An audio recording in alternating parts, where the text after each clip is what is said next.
எனக்கு தெரியுங்க ஐயா, இந்த மேடையில் அரசியல் பேசக்கூடாது. போன முறை நான் வந்த பொழுது கூட வெள்ளிமலை ஆண்டி சுவாமி திருக்கோவில் முன்பு நின்று அரசியல் பேசலைங்க ஐயா. மாநில அரசு மத்திய அரசு என்று பேசுவன் நான். இன்னைக்கு ஒரே விஷயத்தை மட்டும் இங்க இருக்கக்கூடிய மண்ணின் மைந்தர்கள் சொந்தக்காரர்கள் உணர்ந்து கொள்ள வேண்டும். ஏன்னா ஸ்டாலின் ஐயா வந்தாங்க, சில விஷயங்கள் பேசினாங்க.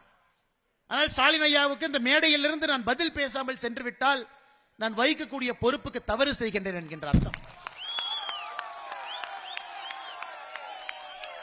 ஐயா, சட்டசபையில தீர்மானம் போட்டனால, சட்டசபையிலே தீர்மானம் போட்டதால் இந்த திட்டம் ரத்து செய்யப்படவில்லை என்பது ஒருத்தருக்கும் தெரியும்.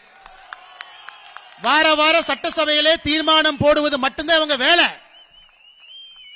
உங்களுக்காக, இங்க இருக்கக்கூடிய மண்ணின் மைந்தர்களுக்காக, உங்களுடைய குரலுக்காக, உங்களுடைய அழுகைக்காக, உங்களுடைய பேச்சுக்காக மோடி ஐயா உங்களோடு இருந்து இதை ரத்து பண்ணியிருக்கிறார். வேற யாருக்காக இல்லைங்க ஐயா. மாநில அரசு மிரட்டிருச்சு. மாநில அரசனுடைய மிரட்டலுக்கெல்லாம் மோடி அவர்கள் எப்பொழுதும் பயந்தது கிடையாது. அப்படிலாம் ஆட்சியில் உட்கார முடியாது.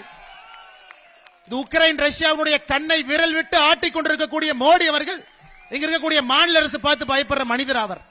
உங்களுடைய அன்பிற்காக பயந்து இங்கே வந்திருக்கின்றோம். உங்கள் அன்புக்காக, உங்க அன்புக்காக, இந்த மண்ணின் மைந்தர்களுடைய அன்புக்காக இங்கே வந்திருக்கின்றோம். வேற எதுக்கு வரலைங்க. தொடர்ந்து உங்களுடைய அன்புக்காக என்ன வேணாலும் நாங்க செய்வோம். உங்களுடைய அன்பை பெறுவதற்காக மோடி அவர்கள் என்ன வேண்டுமானாலும் செய்வார். 11,000 பேருக்கு மேல எஃப்ஐஆர் போட்டுட்டு மத்திய அரசு திட்டத்தை ரத்து செய்த பிறகும் எஃப்ஐஆர் வச்சு, அதன் பிறகு நான் ரத்து செஞ்சேன், எஃப்ஐஆர் ரத்து செஞ்சேன்னு சொல்றத, அதனாலதான் இந்த திட்டம் ரத்தாச்சுன்னு சொன்னா யாராச்சும் நம்புவாங்களாங்க ஐயா. அதனால் மாநில அரசுக்கு ஒரே ஒரு வேண்டுகோள் வைக்கிறேன், ஒரே ஒரு வேண்டுகோள். நானும் விவசாயினுடைய மகனாக இந்த வேண்டுகோளை வைக்கிறேன். கர்ம வீரர் காமராஜர் ஐயா அவர்கள் ஆட்சி பீடத்திலிருந்து வெளியே வந்த பொழுது 1963 தமிழ்நாட்டில் பயிரிடப்பட்ட மொத்த பகுதிங்க ஐயா, மொத்த ஏரியா பயிரிடப்பட்ட 70 லட்சம் ஹெக்டேர்.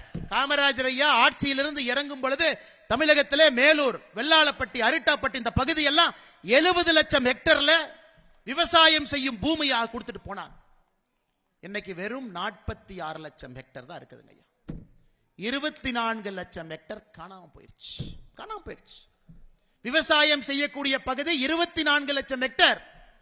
கர்ம வீரர் காமராஜர் ஐயா பதவியிலிருந்து இறங்கிய பிறகு அதற்கு மாநில அரசு முயற்சி எடுத்து அணை கட்டுங்க, டேம் கட்டுங்க, தண்ணியை தேக்குங்க, நிலத்தடி நீரை உயர்த்துங்க, இளைஞர்களை விவசாயத்தின் பக்கம் கொண்டு வாங்க, கிராமத்தில் இளைஞர்களை தங்க வைங்க. மறுபடியும் எப்படி இந்த மேலூர் பகுதி, இந்த பகுதி வானம் பார்த்து, பெரியார் அணையிலிருந்து வரக்கூடிய நீரை பார்த்து ஒரு விவசாய பூமியாக பச்சை பசேல் எப்படி இருந்துச்சோங்க ஐயா. 20 ஆண்டு கழித்தும் அது பச்சை பசேலாக இருக்க வேண்டும் என்பதற்காக இந்த திட்டத்தை மோடியை ரத்து பண்ணியிருக்கிறார். 20 ஆண்டு கழித்தும். ஆனால் மாநில அரசுக்கு நான் வைக்கக்கூடிய கோரிக்கை, இந்த பகுதியை பாதுகாக்கப்பட்ட வேளாண் மண்டலமாக அறிவியுங்கள்.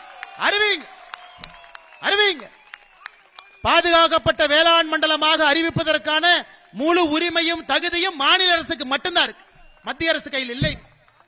எங்கள் வேலையை நாங்கள் செய்து காட்டியிருக்கின்றோம். பாதுகாக்கப்பட்ட வேளாண் மண்டலமாக அறிவித்து இந்த பகுதி எப்பொழுதும் பச்சை பசேல் என்று எப்பொழுதும் இருக்கணும். உங்களை தாண்டி இன்னும் 10, 15, 20 தலைமுறைக்கு விவசாயத்தை சார்ந்த குடும்பங்கள் இங்கே வாழ வேண்டும் என்றால் அதற்கு முயற்சி எடுங்க.